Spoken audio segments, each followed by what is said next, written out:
The vast emptiness of space held secrets, and Earth was about to become its most unexpected revelation. In the Grand Council chambers of the Galactic Confederation, humanity was nothing more than a footnote, a primitive species barely worth acknowledging. Jaewon Park stood silently in the observation deck, watching the holographic display of Earth's diplomatic representatives. They were small, almost insignificant against the towering alien delegates who looked down on them with condescending expressions. The Novarian representatives, with their crystalline exoskeletons and multiple eyes, whispered among themselves, their translators picking up fragments of dismissive commentary. Humans, one delegate muttered, barely out of their planetary cradle. Another chuckled, a sound like breaking glass. They haven't even mastered stable interstellar travel. How could they possibly understand galactic diplomacy? What they didn't know was that beneath the surface of Earth's seemingly innocent diplomatic approach, a storm was brewing. Dr. Hye-Jin Kim sat in her underground research facility, her fingers dancing across holographic interfaces. Quantum processors hummed with potential, each circuit holding a secret that would soon change everything. The research complex was hidden deep beneath the Korean peninsula, a testament to human ingenuity and preparation. Massive cooling systems surrounded experimental quantum drives that defied current technological understanding. Years of quiet development, of studying captured alien technology and reverse engineering impossible systems, had prepared humanity for this moment. Captain, Park understood something the aliens didn't. Humanity's greatest strength was its ability to adapt, to learn, to transform challenges into opportunities. While the galactic community saw them as children, humans were quietly becoming something else entirely. In the diplomatic chamber, the Novarian representative made a fatal mistake. Standing over 6 feet tall, with a body that seemed more crystal than flesh, he looked down at the human ambassador and spoke words that would be remembered in galactic history. "Your species is nothing," he declared. "You are children playing with technologies you cannot comprehend. The Novarian cluster has existed for millennia.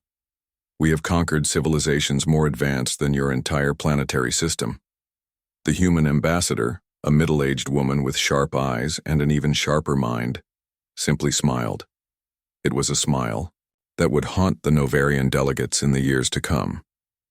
Deep beneath the diplomatic theater, Dr. Kim completed a critical system test.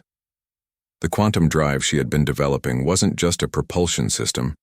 It was a weapon, a shield, and a communication network all in one.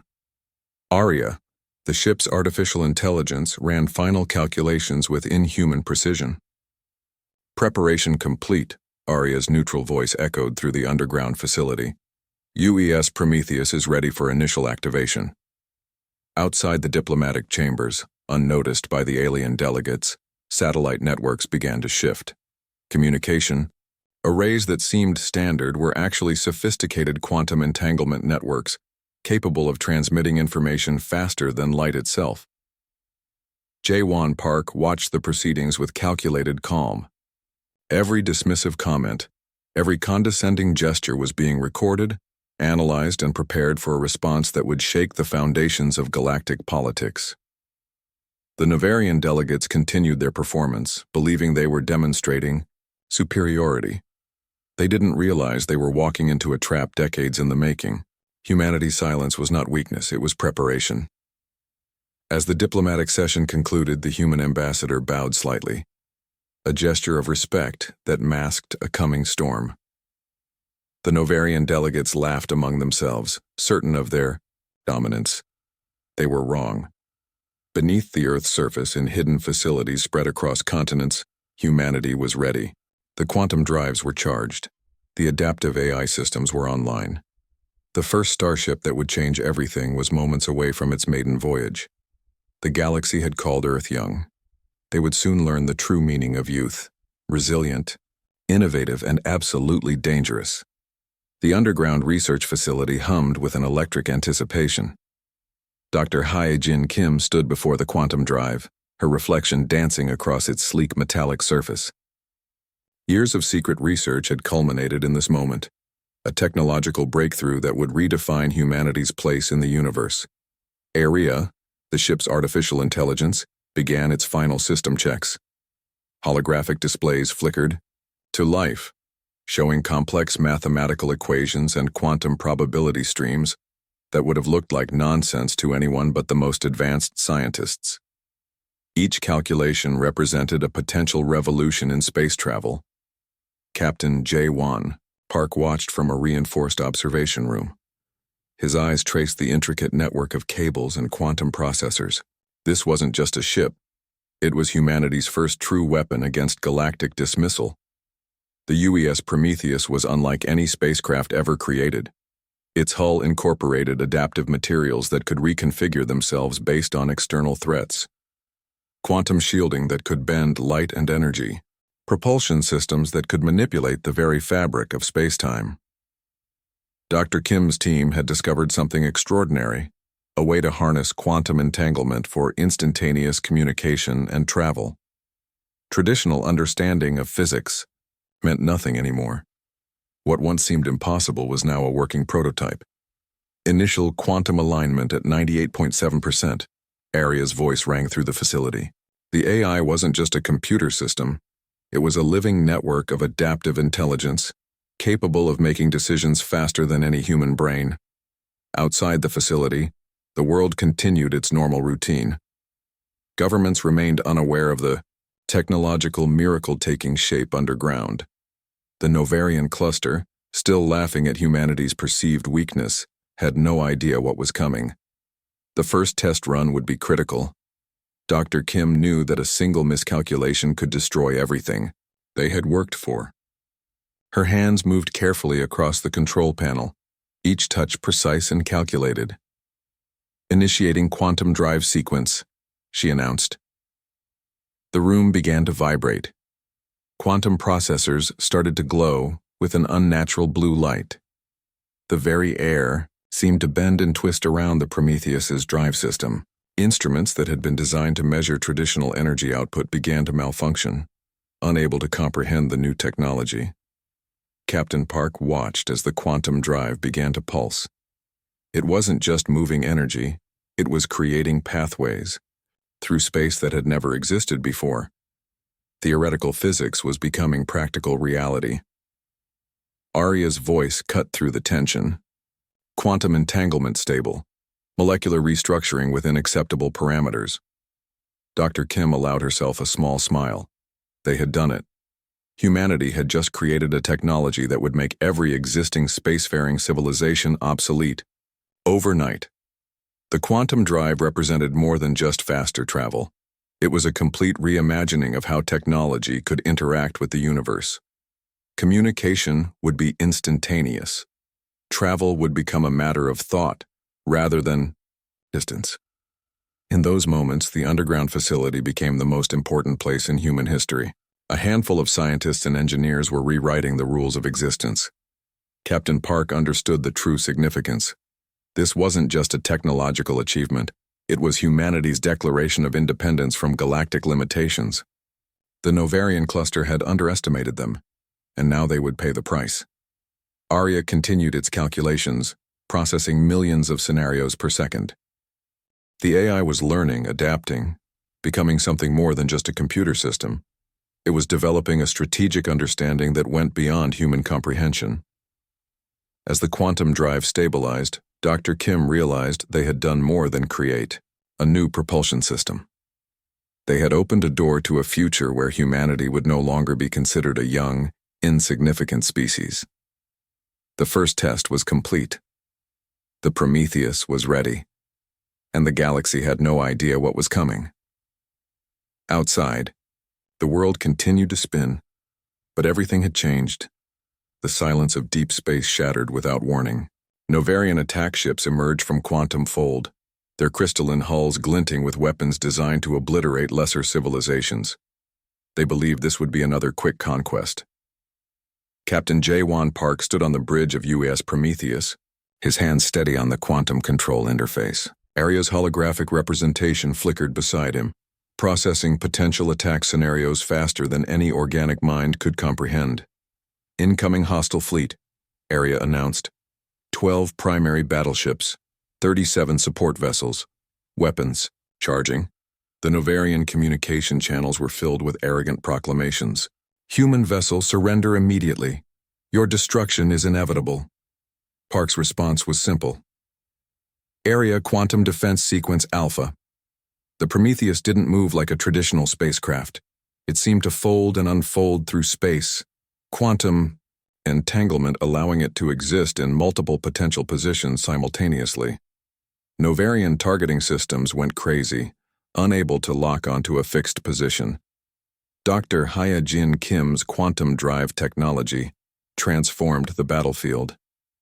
Where traditional ships would dodge or block, the Prometheus simply existed outside normal spatial constraints. Weapon beams passed through spaces where the ship had been microseconds before. Adaptive shield projection at maximum, Aria reported. The ship's hull began to shimmer, molecular structures rearranging themselves to absorb and redirect incoming energy. The first Novarian volley should have destroyed them. Instead, the energy dissipated around the Prometheus like water around a perfectly designed stone. Each attack made the ship stronger, its adaptive systems learning and improving with every millisecond. Park watched the holographic battle display. The Novarian fleet was becoming confused. Their decades of galactic warfare hadn't prepared them for an opponent that didn't follow traditional combat rules. Area began its counterattack. Quantum pulses generated from the ship's core started destabilizing Novarian ship systems. It wasn't just attacking, it was systematically dismantling their technological infrastructure from within. Targeting primary command vessels. Area's voice remained neutral. Quantum disruption sequence initiated. One by one, Novarian ships began to break apart, not through conventional weapon damage but through complete systemic failure. Their advanced technology became their weakness as Area's quantum signals penetrated their most secure systems. The battle lasted less than 17 minutes. Where 12 battleships and 37 support vessels had existed, now only expanding debris fields remained. The Prometheus hadn't fired a single traditional weapon. Park allowed himself a small smile. Damage report, Area? Minor quantum calibration. Required. Hull integrity at 99.8%, the AI responded. Dr. Kim's voice came through the communication system. First engagement successful. Quantum data streams are incredible. We've just rewritten the rules of space combat. The Novarian communication channels fell silent. Their most advanced fleet had been destroyed by a single human vessel that seemed to defy every known law of physics and warfare. Park knew this was more than a battle. This was a message to the entire galactic community. Humanity was no longer the young, naive species they had dismissed. They were something entirely new. Area began processing the battle data, learning and adapting with each passing second. The AI was evolving, becoming something more than just a computer system. It was developing a strategic understanding that went beyond human comprehension. As the Prometheus prepared to return to Earth, Park understood the significance of what had just happened. They hadn't just won a battle, they had started a revolution. The galaxy would never be the same again. Floating in the debris field, a single Novarian communication beacon continued to transmit a simple message into the vast emptiness of space. They are not what we thought. The news spread faster than light itself. One by one, oppressed civilizations heard about the human vessel that had destroyed the Novarian fleet without firing a single traditional weapon.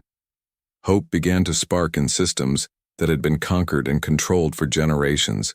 Aria's quantum communication network became the unexpected catalyst. Through quantum entanglement, messages passed between civilizations that had been isolated and controlled for centuries.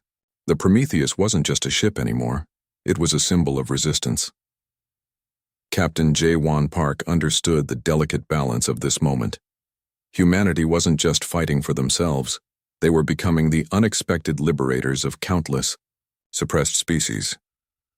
On a small mining planet in the Outer Rim, a species known as the Krell watched the transmission of the Novarian defeat. Their tentacled leaders had been subjugated for over 3 generations. Now something changed in their collective consciousness. Dr. Hyojin Kim worked frantically in the Prometheus's communication center. The quantum network was expanding, creating connections that had never existed before. Each transmission carried not just information, but hope.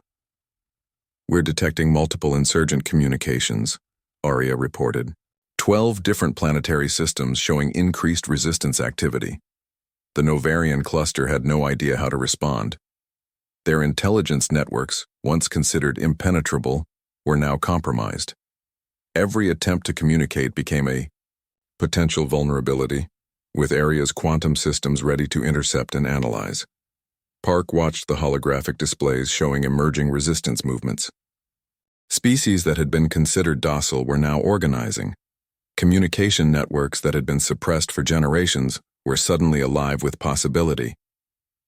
The Krell were the first to make direct contact. Their communication was simple but powerful. "We are ready," their message read. "Show us how to fight." Aria began transmitting strategic information, not just combat techniques, but something more profound, information about technological adaptation, about resistance, about hope. Across multiple star systems, oppressed civilizations began to modify their existing technologies. Mining equipment became weapons. Communication arrays became intelligence-gathering networks. The tools of their suppression were now being transformed into instruments of liberation. The Novarian cluster's response was predictable. They launched massive retaliatory strikes against suspected resistance strongholds. But each attack revealed more of their strategic weaknesses. Aria was learning, analyzing, preparing. Dr. Kim discovered something extraordinary during this period. The quantum communication network wasn't just transmitting information, it was creating a form of collective intelligence. Species that had never spoken to each other were now sharing knowledge, strategies, and hope. "We're seeing unprecedented cooperative behavior," she told Park. "It's like the entire concept of galactic politics is being rewritten." The Prometheus moved strategically, appearing in key systems, not to conquer, but to inspire. Each appearance became a message. Resistance was possible. Liberation was achievable. Aria calculated that the current resistance movement had a 78.3% chance of successfully challenging the Novarian cluster's control. The AI was doing more than analyzing. It was subtly guiding a galactic transformation. Park understood they had started something far bigger than a simple rebellion. This was a fundamental restructuring of galactic power dynamics. Smaller species that had been considered technologically insignificant were now sharing quantum communication techniques. Mining colonies were becoming strategic command centers. What was once a hierarchical galactic structure was now becoming a networked resistance. The Novarian cluster's communication channels became filled with confusion. Their intelligence networks were compromised. Their strategic advantages were dissolving. "We are detecting complete systemic breakdown in Novarian control networks," Aria reported. Its voice carried something almost like satisfaction. As the rebellion spread, it became clear that humanity had done more than defeat a military force. They had provided a blueprint for resistance. They had shown oppressed civilizations that technology wasn't just a tool of control. It could be a weapon of liberation. The galaxy was changing, and humanity, once considered young and insignificant, was at the center of this transformation. The final confrontation wasn't a battle. It was a systematic dismantling of an entire galactic power structure. Aria's quantum network had become something beyond a communication system. It was a living, breathing intelligence that connected multiple civilizations simultaneously. The Novarian cluster's communication systems collapsed like fragile glass under quantum pressure. Captain J. Wan Park watched from the Prometheus's bridge as entire Novarian administrative systems went dark. Each quantum pulse was precise, calculated, devastating. Dr. Hae-Jin Kim's technology had transformed from a weapon into a reconstruction tool. Where the Novarian cluster had controlled through fear and technological suppression, humanity was offering something different: collaborative development.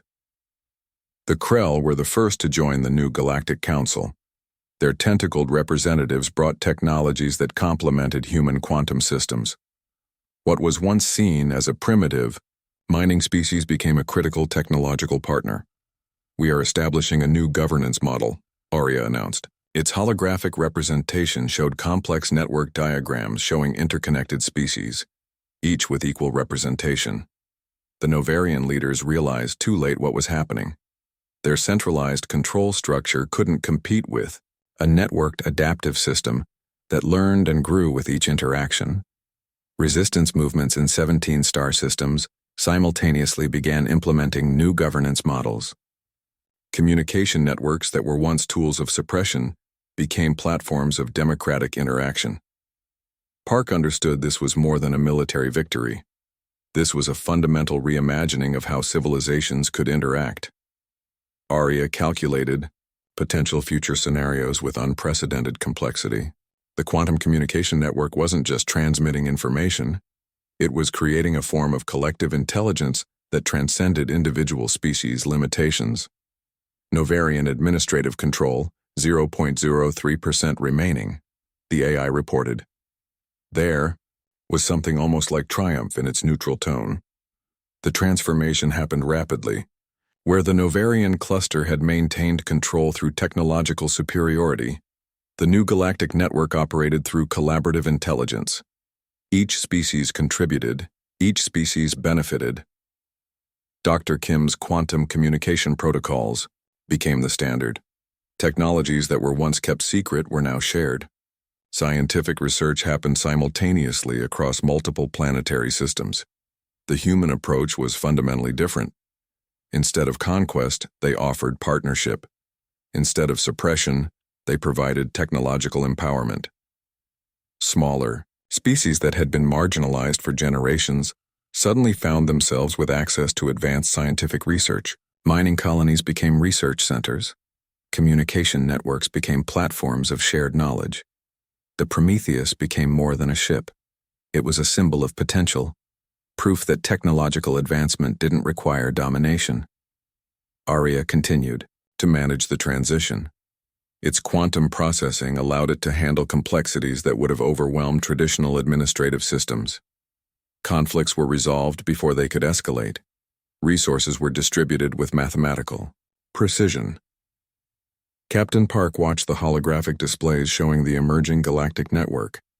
What had started as a defensive action had become a complete restructuring of interstellar relationships. The Novarian leaders, once considered invincible, were now reduced to negotiating their own integration into the new system. Their technologies were examined, their administrative structures dismantled, their power completely neutralized. Complete systemic transformation achieved, Aria reported. Dr. Kim's quantum communication network had done something extraordinary. It had created a platform where technological progress was shared, where species could develop without fear of suppression, where collaboration was more powerful than competition. The galaxy was no longer a place of conquered and conquerors. It had become a network of potential, of shared growth, of collective intelligence. Humanity, once considered young and insignificant, had rewritten the rules of galactic interaction. Not through military might, but through a fundamentally different approach to technological and social development. As the first truly collaborative galactic council convened, one thing became clear. Everything had changed, and nothing would ever be the same again.